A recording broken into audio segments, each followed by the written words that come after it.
প্রতিটি ব্যক্তি নিজের বিবেক এবং বিবেচনা অনুযায়ী যে কোনো ধর্ম গ্রহণ করতে পারে, যে কোনো ধর্ম গ্রহণ করে তা পালন করতে পারে এবং প্রচার করতে পারে।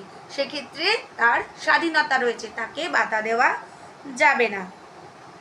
আর কি বলা হলো, 26 নম্বর ধারায় বলা হলো যে প্রত্যেকটি ধর্মীয় সম্প্রদায়ের ধর্ম বা দানের উদ্দেশ্যে সংস্থা স্থাপন করতে পারবে।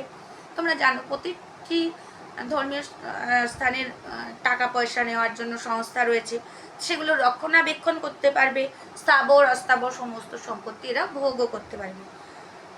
কোনো বিশেষ ধর্ম প্রচারের জন্য কর প্রদান করার স্বাধীনতা বলছে যে কোনো ধর্মের প্রচার ও রক্ষণাবেক্ষণ করা হবে।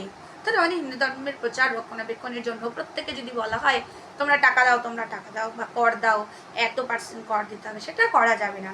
তার জন্য তোমরা ট্রাস্টি বোধ করতে পারো,